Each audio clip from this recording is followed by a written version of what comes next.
ശരൺ ചേരുന്നു. ശരൺ, ഈ ലക്ഷ്മിപ്രിയയും ടിനി ടോമും ഒക്കെ ഒരു ടീമാണെന്ന് മനസ്സിലാവുന്നു. അതുകൊണ്ടാണ് ഈ അൻസിബ പറയുന്നതിനെയും നീനാക്കുറുപ്പ് പറയുന്നതിനെയും ഒക്കെ അവർ തള്ളുന്നുണ്ട്.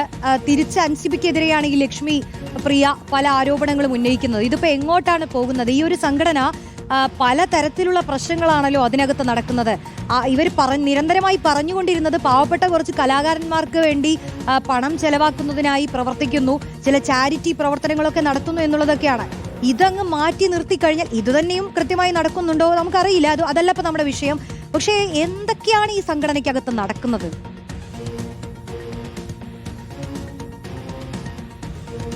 റോഷ്നി, എന്തൊക്കെയാണ് ഈ താരസംഘടനയായ അമ്മയിൽ നടക്കുന്നത് എന്നുള്ള കാര്യത്തിൽ ഇപ്പോഴും വ്യക്തതയില്ല എന്നുള്ളതാണ്. എന്തായാലും പാവപ്പെട്ട കലാകാരന്മാർക്കായിട്ട് രൂപീകരിച്ച ഒരു സംഘടന, ആ സംഘടനയിൽ ഇപ്പോൾ രണ്ട് ടീമുകൾ തമ്മിൽ പരസ്പരം പോരടിക്കുന്ന ഒരു കാഴ്ചയാണ് നമുക്ക് കാണാൻ കഴിയുന്നത്. ഇതിൽ ഈ താരസംഘടനയായ അമ്മയിൽ ഉണ്ടായ കലാപം അല്ലെങ്കിൽ അതുമായി ബന്ധപ്പെട്ട് വലിയ പൊട്ടിത്തെറി, ആ പൊട്ടിത്തെറിയെ തുടർന്ന് നിരവധി പ്രതികരണങ്ങളാണ് നമ്മൾ കേട്ടിരുന്നത്. ഇന്ന് വന്ന പ്രതികരണങ്ങളിൽ ഏറ്റവും പ്രധാനപ്പെട്ട ഒരു പ്രതികരണമായിരുന്നു ലക്ഷ്മി പ്രിയയുടേത്. അതിന് കാരണം ഇന്നലത്തെ അൻസിബയുടെ പ്രതികരണമാണ്. അതായത് അൻസിബ ഇന്നലെ ടിനി ടോമിനെതിരെ ഗുരുതരമായിട്ടുള്ള ആരോപണങ്ങൾ ഉന്നയിച്ചുകൊണ്ട് രംഗത്തെത്തുന്ന സാഹചര്യമുണ്ടായിരുന്നു. അതിനാൽ തന്നെ അൻസിബ പറഞ്ഞിരുന്നത് ഒരു എക്സിക്യൂട്ടീവ് കമ്മിറ്റി അംഗം തനിക്കെതിരെ വ്യാജ പരാതി പോലീസിൽ നൽകിയിരുന്നു എന്നുള്ളതാണ്. അപ്പോൾ അതിൽ വ്യക്തത വരുത്താൻ വേണ്ടിയാണ് ഇന്ന് ലക്ഷ്മിപ്രിയ മാധ്യമങ്ങളെ കാണുകയും ചെയ്തിരുന്നത്. ലക്ഷ്മിപ്രിയ പറഞ്ഞത് അൻസിബ പറഞ്ഞ എക്സിക്യൂട്ടീവ് കമ്മിറ്റി അംഗം താനാണെന്നുള്ളതാണ്.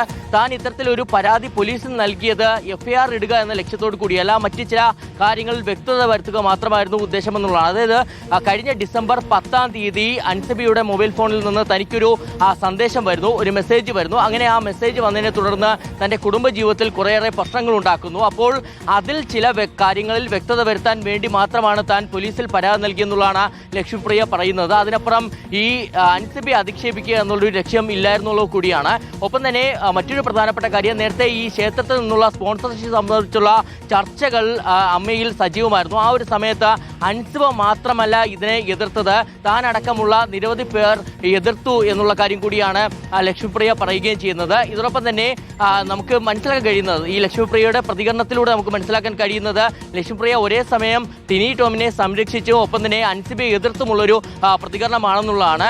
മറ്റ് ചില പ്രധാനപ്പെട്ട കാര്യങ്ങൾ കൂടി ലക്ഷ്മിപ്രിയ പറയുകയും ചെയ്യുന്നുണ്ട്. അതായത് ഇപ്പോഴത്തെ എല്ലാ പ്രശ്നങ്ങൾക്കും കാരണം രണ്ട് പേരാണെന്നുള്ളതാണ് ലക്ഷ്മിപ്രിയ പറയുന്നത്. ഒന്ന്, ഈ സംഘടനയുടെ ജനറൽ സെക്രട്ടറിയായ കുക്കു പരമേശ്വരനാണ്. ഇതിന് പുറമെ മറ്റൊരാൾ നീനാക്കുറുപ്പാണ്. ഈ രണ്ടു പേരും ചേർന്നാണ് പ്രശ്നങ്ങൾ ഉണ്ടാക്കുന്നത്. ഇതോടൊപ്പം തന്നെ കുക്കു പരമേശ്വരനെതിരെ ചില സാമ്പത്തികമായിട്ടുള്ള ആരോപണങ്ങൾ കൂടി, അതായത് കൃത്യമായ കണക്ക് കുക്കു പരമേശ്വരൻ ജനറൽ സെക്രട്ടറി എന്ന നിലയിൽ കുക്കു പരമേശ്വരൻ സൂക്ഷിക്കുന്നില്ല എന്നടക്കമുള്ള ആരോപണങ്ങളും ലക്ഷ്മിപ്രിയയുടെ ഭാഗത്തു നിന്നുണ്ടാകുന്നുണ്ട്.